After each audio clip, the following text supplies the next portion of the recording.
no planet blah. Blah, blah, blah, blah, blah, blah, blah, blah, blah.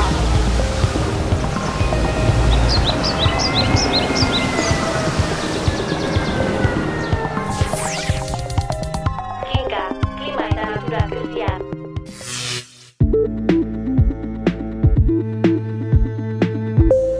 Albisteak.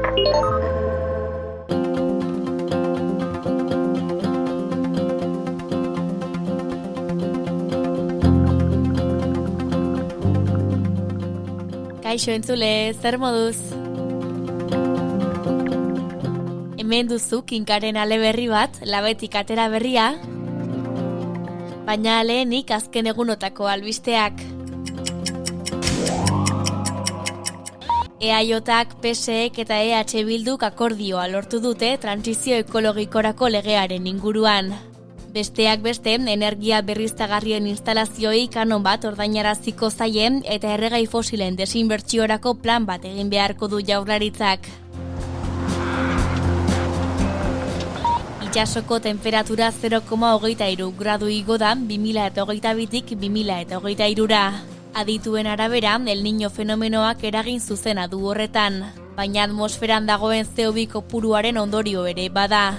Industrializazio arotik baino 50% gehiago baitago gaur egun. Berriztagarriei dagokienez, 3 lerroburu. Nazioarteko Energia Agentziaren arabera, urtebetean 50% handitu da berriztagarrien ahalmena munduan. Hemen Euskal Herrian 2 eguzki parkeri bide eman die Jaurlaritzak, Vitoria Solar 2 parkeari eta Lantaronen egin asmo duten beste bati. Horri lotuta, Euskal Herria bizirik sareak iragarri du megaproiektuen aurkako mobilizazioak hasiko dituela. Gaurkoan zabarkeri ez ere bai, motz-motzean. Irunen atzemandako 3 kamioitik batek legez kanpoko hondakinak ditu. 2 enpresari epaitu dituzte, Deba ibaian zianuroa isurtzeagatik. Biriatuko etxalde batean animalien aurkako tratu txarrak izan diren ikertzen ari dira. Lapurdiko 2 enpresa zigortu dituzte, Zaldibarrera zaborrak emateagatik. Eta tarte hau hobexiago amaitzeko labur-labur, Brasilgo Amazoniako deforestazioa erdira apaldu zeniaz. 2027ko hiri hondakinak erdira murriztu nahi ditu Nafarroako gobernuak. Europako Batasunean kamioiek eta autobusek 80% txikitu beharko dituzte CO2 emisioak 2040rako. Horiek lerroburu nagusiak eta segidan gainerako edukiak. Gaurkoan hilaren 27an egingo den batzar bati buruz. Gaur Kinka podcastean, hirietako zuhaitz eta berdeguneak zaintzea aldarri.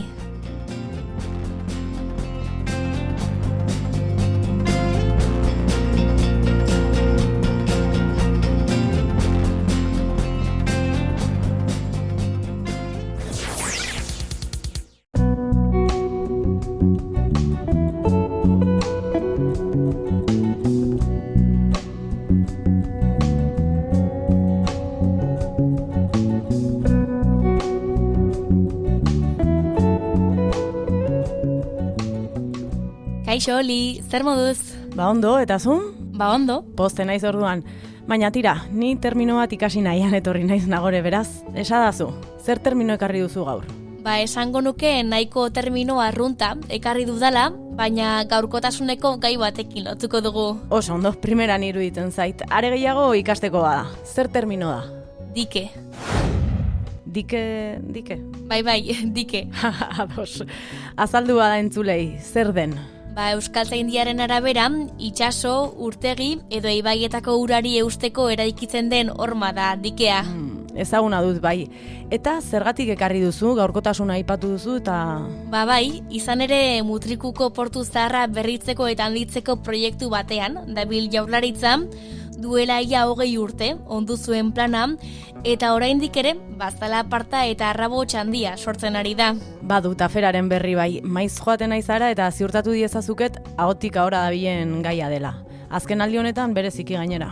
Horrexegatik ekarri dugu ona, baina lehenengo, gaiaren berri ez dugunarentzat laburpentxo bat egingo dugu, edo saiatuko gara behintzat, duela ia 20 urte asisten Jaurlaritza Mutrikuko portu zaharra berritzeko eta handitzeko proiektu berezi hori ontzen, urte asko pasatu dira plana diseinatu, onartu eta martxan jarri zutenetik, eta eten luze baten ostean, iazko irailean berrekin zieten lanei, edo asmoa horixe zen behintzat.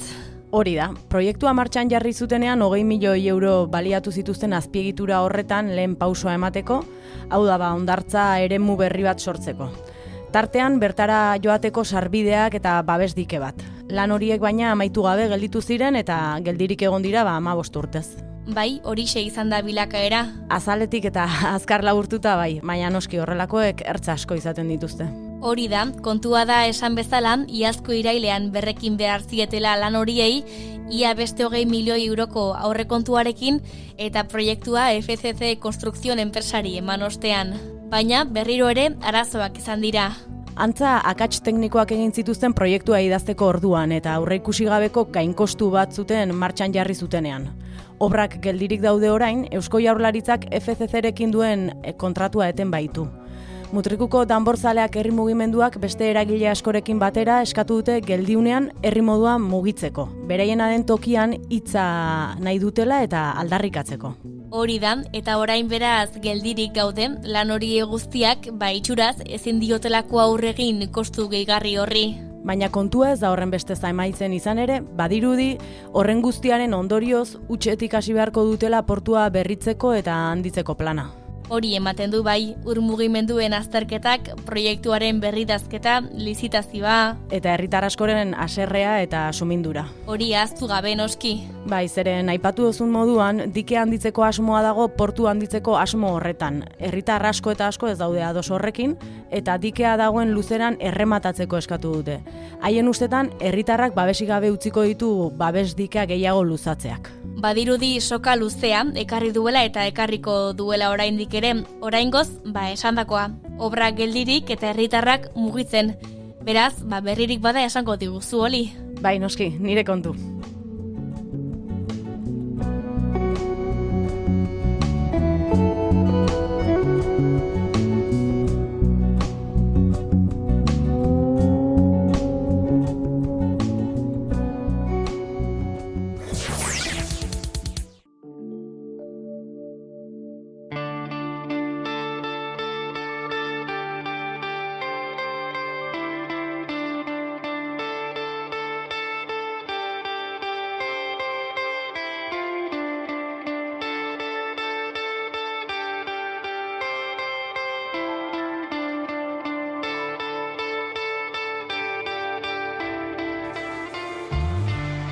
Aditu askok nabarmentzen dute nolako onura ugariak ekartzen dituen hirietan zuhaiztiak eta berdeguneak izateak.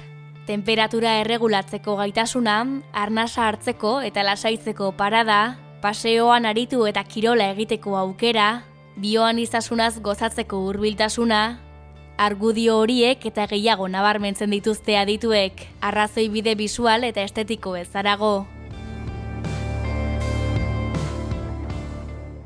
Hain justu ere, hirietako zuhaitz eta berdeguneen defentsan batu dira denon berdeguneak koordinakundeko taldeak eta eragileak. Eta hiriko zuhaitzen defentsarako elkarteen lehenengo batzarra antolatu dute. Urtarrilaren 27an egingo dute, Elorrion, eta dozenaka lagun bilduko direla espero dute. Batzarra antolatu duen koordinakundeko kideak dira Edu Zabala eta Alazne Izurain. Zabala Basobiziak plataformako kidea da, eta Izurain Irungo Artiako lagunak taldeko bozeramailea. Biek azaldu dute zer izango den batzarra, Zabala eta Izurain. Batzarra dela, egin nahi duena da topaketa bat, orain arte bakoitza bere aldetik zebiltzan hainbat herri ekimen, arbolizidioaren inguruan, elkartuko ginateke, bakoitza bere esperientziak eta kontatzeko, bere ibilbidea, eta egin duen, eta hola. Eta, pixka bat, koordinazio minimo bat lortzeko aurrera begira.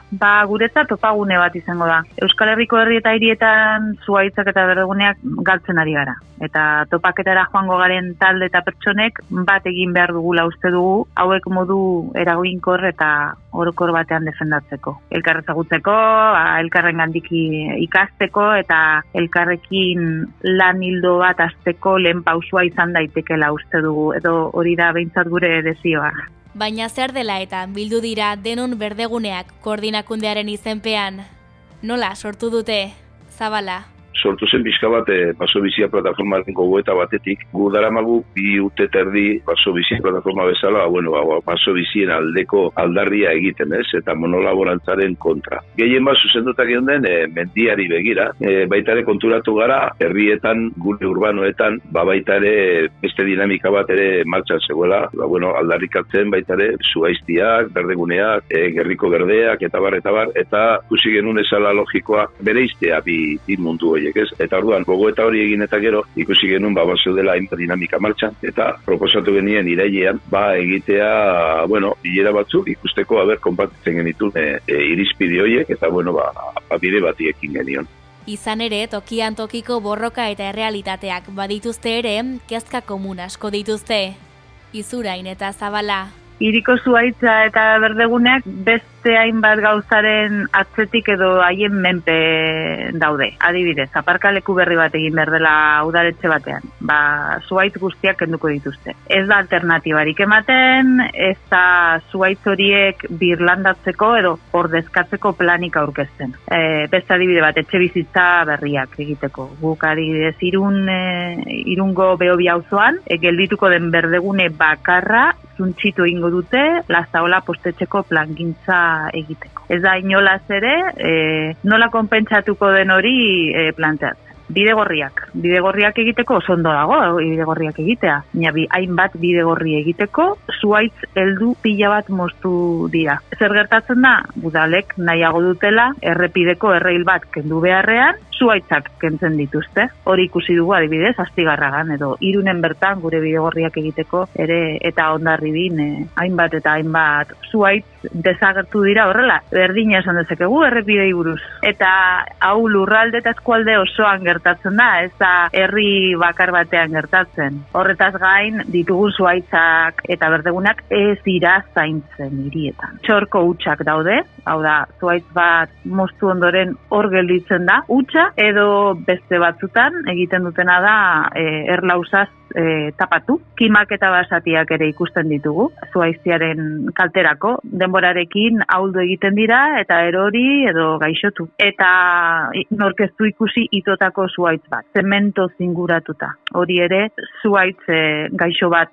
bilakatuko da eta denborarekin moztuko dute. Arbolizidioa da zugaitzak, gure ikuspuntutik da zugaitzak moztetik aratago dijoan historia bat, ez? Guk aldarrikatzen duguna da, denon berdeguneak, berdegune publikoak, herritarrok bizi alizateko alik eta uderen, ez da. Gainera kontuan hartu behar dugu, gaur egun sartuta gaudela, murgilduta gaudela, larrialdi klimatikoaren baitan, batera ziren datu batzuk, temperaturaren gorakada, nola eragiten duen bereziki gune urbanoetan, hiriguneetan, bereziki ez, non asfaltoa nagusia den, eta horren inguruan, guk hainbat elementu berriak orain aldarrikatzen nahi dienak, aterpe klimatikoak, bero boladak, eta nola aurre egin horri herrietatik hirigunet ikuspuntutik, ez? Eta hor badaude urratsak adibidez, Parisen martxan jarri direnak. Orduan Parisen martxan jarri badira, zergatik ez, hemen, ez?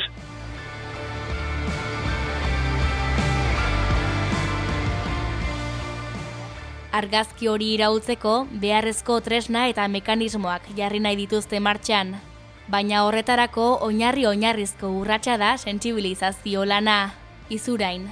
Sentsibilizazio lana egin da. Mosketa eta kimaketa basatiak salatu egin dira. Jendeari begiak ireki. Hau gertatzen ari dela adiaz. Udaletxeei berdegunen kudeaketa egokia eta jasangarria exigitu behar zaio. Hau da, udaletxearen gana jun eta esan hau zer da, hau ordezkatu behar duzu, edo zuaitza hau gaixotzen ari da zuen tratatzeko moduagatik. Gero, ingurumen ez atzerakortasunaren printzipioa erabili behar da. Ditugun zuaitz eta berdeguneak kontserbatu eta ez galtzea. Eta baten bat galdu ezkero, hau bere proportzioan eta tamainan ordezkatzea. Noski, zuaiztia eta berdegunentzat ordenantzak behar ditugu udaletan, baita ere lege bat, zuaiztia eta berdeguneak defendatzen dituena. Eta ingurumenean aritzen diren fiskalak, ertzainak, teknikoek, tresnak izan ditzaten eraso hauen kontra lege eta ordenantzak betearazteko. Batzarrean beraz, puntu eta gogo eta gai horiez guztiez hitz egin nahi dute. Elkarri entzun, tokian tokiko araudien berri izan, eta gero araudi horien gainean bide horriak finkatzerik baote dagoen aztertu. Hori baina bigarren batzar batean egingo dute. Zabala. Hori guztia modu globalean hartuta, zugaitzetatik haratago, daukagun gogoetak plazaratu nahi ditugu, eta horrekin batera, zoritxarrez, kaso batzuetan martxan daude normatibak, berdegunea babesteko, ala nola gure taldean dagoen Barakaldo naturalekoak aurkeztuko dute, Barakaldon dagoen zugaitzen edo zugaiztien normatiba hori, baina aplikatzen ari ez dena. Eta orduan gero, bigarren bilera bat egingo genuke, beste momentu batean, eragileok normatiba arautegi horren inguruan proposamenak egiteko ere. Guk normatiba horiek aztertu nahi ditugu proposamen bat egiteko udatei, etasiari edo jaularitzari. Daukagun tamainutik ikusita, ikusiko dugu zenolako erantzuna duen. Eta bizigu geu, zehaztu behar ditugu arautegi horiek. Dauzkagunak ikusi eta ea zerbait berria proposatu daiteken edo. Bikideek aipatu bezala, asko eta askotarikoak dira zuaiztien eta berdegunen aurkako erasoak. Zertaz ari diren ulertzeko, tokian tokiko hainbat adibide jarri dituzte. Donostiako Manteo Zemoriako lursailen gatazka aipatu du Basobiziak plataformako kideak. Hor badaude 3 lursail publikoak, eman zaizkionak erakunde pribatu bat, kasu honetan Basque Culinary Centerri. Eta baita ere, eman zaie diru publikoa, 40 milioi inguru, musutru. Bestetikan, gutxitan entzuten dena komunikabidetan, eta da Basque Culinary Centeren azpian, udaletxeak publikoki dauzkan datuen eta planoen arabera, 4 solairu egingo dira, eta susmoa da solairu horiek parkina erabilera izango dutela. Eta ze kasualidadea, Marlutxipin, intxaurrundo inguruan, egiten ari den variantearen irtera, dela eta 540 zugait inguru, 60 urtetik gorakoak edo, bota ziren hori gauzatu ahal izateko. Eta, susmoa da, hortikan etorriko diren kotxeak, sarrera zuzen eduki dezaketela parkin horretara. Eta horretaz gain, gero dator, eztabaida nolabait ekologikoa edo gutxiesten dute parke hori, Zemoria Manteoko parkea, instituzioetatik esan ez ez da lalako parke indartxu asko erabilitakoa eta bar. Esaten dena da baita ere, Groseko auzokideak eta daukaten berdegune bakarra da. Egin zan sos Manteotik azterketa bat ikusteko Groseko biztanle bakoitzari zenbat metro karratu dagozkion berdegune eta zitze egiten, eta 0,24 ateratzen zen bakoitzeko, eta munduko osasun erakundeak esaten du bakoitzari dagokigula 10 metro karratu. Horrez esan nahi du, osasun aldetik sortuko dela gabezia galanta. Gero ere jarraitu daiteke hitz egiten gentrifikazioari buruz, hau da, horrek are gehiago garestituko du inguruan dauden etxe bizitza guztiak, alokairuak, turistifikazioa handituko da, eta gero azken puntua da, badirudi lurroiek, orain ja itxita dokate dena baiakin, badirudi hor azpian dauden lurrak, badaudela batzuk kutsakorrako. Horrez gain, Donostiako Aritzalde taldearen egungo borroka nagusiaren berri ere eman du. Eta Aritzaldek adibidez, erreparatuko dio Donostiaren ingurune edo gerriko berdeari iaia existitzen ez dena eta sortu beharko litzatekena. Zeren horrere hitz egiten ari gara beste elementu batetaz eta da bioaniztasunari buruz, ez? Goi ohituta gaude porlan artean bizitzera, baina adibidez badago auditzak ular usteo dela, gune berde bat non udalak aipatu du dela gutxi, etxe bizitza berriak egin nahi dituztela. Orduan, hemen Donostian, orain, apo berriarekin, udal proposamenarekin, badirudi horlana dutela helburu eta daude espazio berde gutxiak bultzatu beharrean, gerbiko berde bat, horlanez eta etxez eta betetzea. Orduan, hori pixka kritika zabalagoa.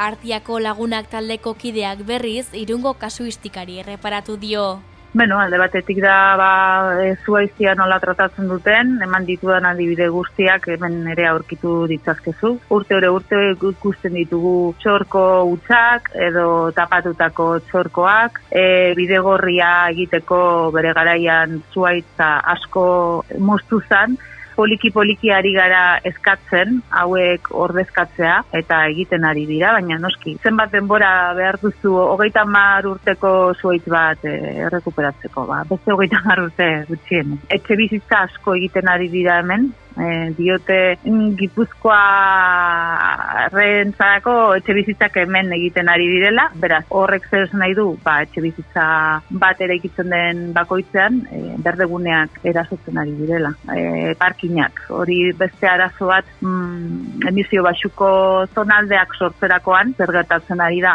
kotxeak ezin direla hirian sartuko, eta egiten ari direna da, ondoko auzo guztietan aparkalekuak eraikitzen. Orduan, auzo horietan berdeguneak galtzen ari gara, kotxeak sartzeko. Zuhaiztiak eta berdeguneak galtzearekin batera baina, beste gauza asko ere galtzen ari dira. Bozera mailearen esanetan, oso eginkizun garrantzitsua eta onuragarria betetzen baitute. Eraikin oso handi betetako auzo bat gara. Errepide zinguratuta gaude, gure ondoan, gure azpitik pasatzen da Juan Talamaz Labandibar, G636, 20.000 ibilgailu inguru pasatzen dira egunero hortikan. Baina baita ere daukagu Zaiza plataforma logistikoa, milioika kamioi pasatzen dira hortikan. Badugu ere A8 autopista. Beraz honek zer ekartzen dugu? Ekartzen dugu kutsadura, ekartzen dugu zarata, eta nola konpentsatu dezakegu hori? Zuhaitza da mekanismo naturaliko berena. Kentzen digu adibidez azpitikan pasatzen zegoen trafikoaren zarata, xurgatzen du kutsadura, aterpea ematen digu, euri egiten duenean, itzala ematen digu, paseatzen dugunean, eguzkia dagoenean, CO2 emisioak konpentsatzen dizkizu, eta noski hiria, auzoa edertu egiten du. Eta, mila arrazoi gehiago egon daitezke ez, gaur egun ikerketa pila bat ari dira kaleratzen, esan osasunerako ere positiboa dela berdegune bat etxetik gertu eukitzia. Horregatik, ariketa bat proposatu die entzule guztiei. Ingurura begiratu eta gertu dituzten zuhaiztien eta berdegunen bilakaera aztertzea. Izurain. Begiak irekitzeko eta bere auzotik, bere herritik, bere hiritik paseatzen ari dela, begiratzeko zuhaitzak, nola dauden. Hemendik aurrera ikusteko nola aldatzen ari den bere auzoa. Okerreruntz egiten ari bada, adibidez zuhaiztia desagertzen ari delako edo berdegune bat desagertu delako, parte hartu dezala hauek babesteko talde batean edo udaletxeari protesta eginez eta bat.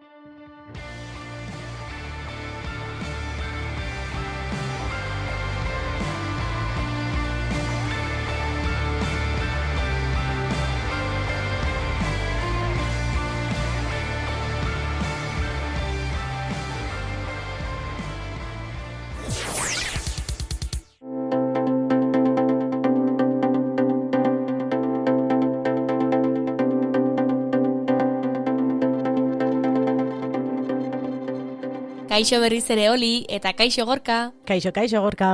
Hau paneskak, ze moduz? Oso ondo, Gorka, kontatu. Bota. Zer tokatzen da gaur, asmatzen duan? Berrera bilpena adibidez? Hoi da, gaur, trukotxo bat emango dugu, txartzen jartzen nahi zaigun jaki horiek ere berrera biltzeko. Bai, orduan txartzen ari den janaria berrera bilko dugu. Bai, txartzen ari den jan hori botatzeari utzi behar digu, izan ere herrialde garatuetan, herritar bakoitzak, 550 kilo jan botatzen omen du zaborretara urtean. Ez berak, baino jatetxeetan eta sortzen den guzti hori kontutan hartuta, bataz bestekoa 550 kilo biztanleko. Hori izugarria da, ez? Hainbeste gose dagon mundu batean. Bai, egia da. Gogoratzen dut gomendio bat eman zen igula honen inguruan asteko menuak eta pentsatzearena, gure etxeetan behintzat hau ez gertatzeko. Bueno, nik igandetako arroza erabiltzen dut, ozkailuan gitarra jotzen ari dien barazki horiek, aixalak kendu, pixka garbitu eta txetxa, botatzen ditu, eta nola ite dezu igandetako arroza, ozkailuan soberan daukadan guzti horrekin. Bai. Eta gaur, zein adibide ekartzen diguzu, ala zein da gaurko gomendio hori? Zenbatetan dauzkagu bananak, hor beztuta, hasten dia pixkat bezten, nintzat platanok etzezkit oso helduak daudenean hola beste gabe jatea gustatzen. Pixkat berdeago, tenteago daudenean gustatzen ezkit, eta behin hasten direnean horitzen bezten, ez dit gogondirik, platanoik jateko gogondirik ez dit ematen. Baina, ez daukagu zertan bota, badauka, gaur ekarriko dugu, hoientzat erremedioa. Errezeta bat, ezta? Bai, errezeta bat emango dizuet, platano hoiekin, talotxoak edo tortitatxoak egiteko, ez dakit asteburu goizetan gosari bereziagoak egitea ere gustatzen zaigu, ez da? Primeran, eta ze osagai beharko ditugu errezeta hori egiteko? Behar dituguna da, 2 platano horiek, ez? Sinestuan dozkagun 2 platano horiek, 150 gramo irin, 2 kollaratxo azukre, 2 kollaratxo olio, 2 kollaratxo legami, 200 mililitro esne, gatz puntu bat, eta baldin badaukagu vainilla esentziaren bat, olako zapore emateko zerbait ere, bota dizaiokegu bai. Adibidez, nire bikoteari kanela botatzea gustatzen zaio. Kanela gustatzen bat zaizu, eta hor baldin badaukazu, zergatik ez improvisatu eta erabili, bai? Oso ondo, eta kozinatzeko urratsak? Hasteko, platano zarroia azala zuritu, eta xardeska batekin txikitu ditzakegu, bai? Horiek platertxo batean. Beste bol batean, osagai ezeak nahasten hasiko gea. Arrautzak irabiatu eta azukra nahastuko diogu, bai? Ondoren, txikitutako platano hori gehitu, esnea eta vainilla gehitu eta nahastu. Tortitatxoak oso xeak eta garbiak eta inungo koskai gabe gustatzen bat zaizkizu, irabaiagailu bat erabil dezakezu ondo txikitzeko, eta hola geldituko zaizkizu tortitak oso finagoak neba ez du. Nahi batzutan gustatzen zaite ukitzea, sentitzea horrez, ez izatea papilla edo umen janari bezala, izatea eukitzea koiskortxo batzuk, eta nik askotan ez ditut irabiatzen, baina egin dezakezu, bai? Eta gero behin orea eginda daukazunean, vainilla gehitu edo, baina orduan presteuko ez orea tortitatxoak edo talotxoak egiteko. Nola? Zartarian ez bero egin, 10-tik 7 edo berotzen zartaria jarri, gurin pixkat bota, eta buruntzali batekin, borobiltxo forma emanez, tortatxoak egiten hasten zea, bai? Gutxi gora bera, kazokada batekin, opiltxo bat egingo genuke? Bai, hori da. Eta hoxe, tortitak egin ala, honekin gutxi gora bera bintzako torretxo pare bat egiteko baina ematen du. Eta, bananak pasatzen egoteaz gain, baldin badauzkagu briñoi horiek askotan briñoiak edo melokotoiak ere gure etxean mintzak heltzen diola pixka gitarra jot. Horiekin ere mermeladatxo bat egin dezakegu zuritu, heltze batean jarri, azukre pixkat bota, eta beroarekin bera hasten da zehatzen, eta zanpagailu batekin, edo tenedor batekin txikitutan, mermelada egin dezakegu momentuan. Mermelada epela tortita hauen gainean, bera, hau atxistuz betetzen ari zait. Primerakoa gelditzen dira. Itxura ona du, gorka hori egia. Eta entzule ezakit, ze ordutan ari zaren entzuten hau, baina nik tripaz horriak sumatzen ditut eta ikaragarrizko gozea piztu zait. Bigarren goz, gozaldu beharko dugu orduan. Etorriko zara gurekin gozaltzera. Bai, guztua baina, oso gustora.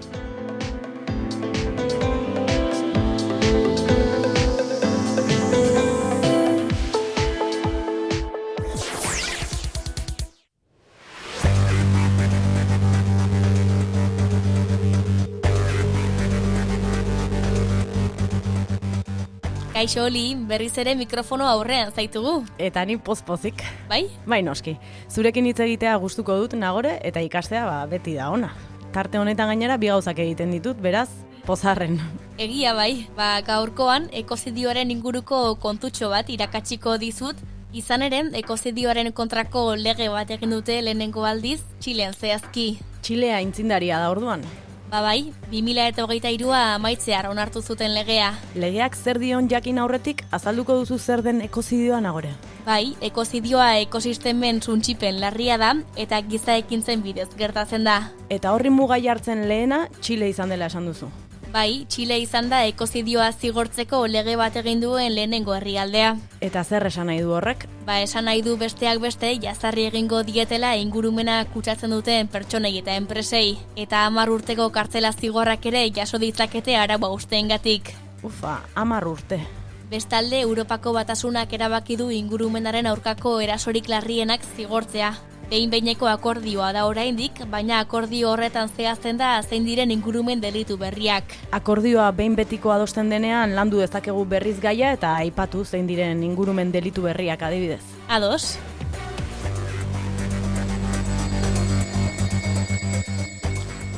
Tira Oli, iritsi gara amaierara. Bai, iritsi da agurtzeko garaia. Baina lehenik gaurko edukien laburpena. Hori da, bai, dike hitza zer den azaldu dugu hiztegian eta Mutrikuko babes dikearen aferaz hitz egiteko baliatu dugu. Erreportajean urtarrilaren 27an egingo den hiriko zuhaitzen defentsarako elkarteen lehenengo batzarra zaritu gara eta aholkuen atalean asteko menua zaritu gara Gorka Egiarekin. Osongi eta orain kantuaren txanda. Bai, gustura hartzen da egia esan saioa amaitzeko. Zein kanturekin agurtuko gara gaurkoan? Gaurkoan Abi taldearen Berde kantuarekin. 15 egun barru elkartuko gara berriz hemen berriaren klima eta natura krisiari buruzko Kinka podcastean. Kinka, haizeak adina jakiteko. Eta gogoratu, 15 hitzordua egin ahal izateko berria lagunak beharrezkoak ditugula. Beraz, gustura entzuten bagaituzue, arpidetu buletinera eta egin berria laguna. Eskerrik asko Olat eta eskerrik asko uinez bestaldean zaudeten guztioi ere. Eskerrik asko zuri, Nagore. Kutxa batean gorde ginen, mila egunez, eta gau batez, mamuak hiltzen, loaren gudan galdu ginen, eskuen atzez, itzak zenbatzen, eta gorde ditzagun. Kantak gureak bailira, denak abestuko ditu, zuretzat gureak bailira, bailira. Lotxa galduen usta, bildu genuen, hasiak lore, bihurtu ziren, harrapatu ninduten, pozoi kolore, begioien menpe, ta gorde ditzagun. Kantak gureak bailira, denak abestuko ditut, zuretzat gureak bailira, bailira.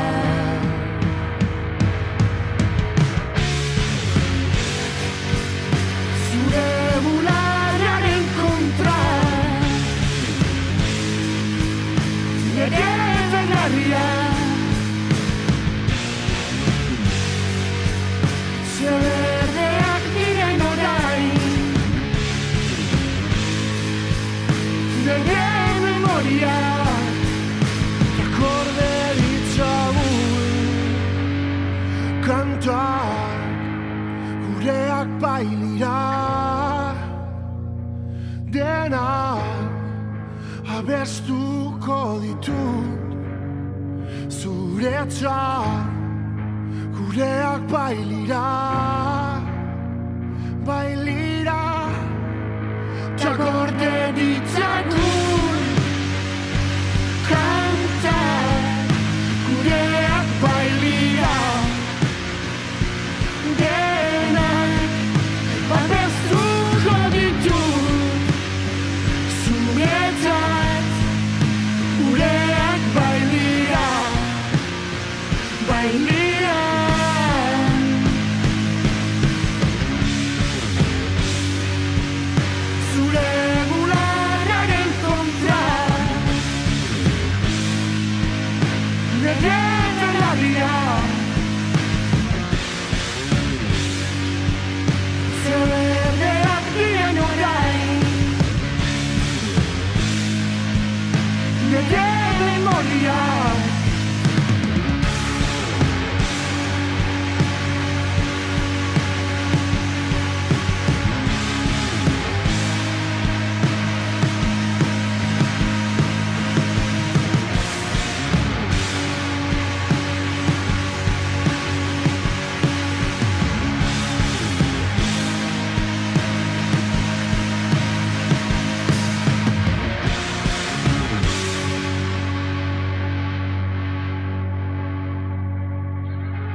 Lotxa batean gorde ginen, mila egunez, eta gau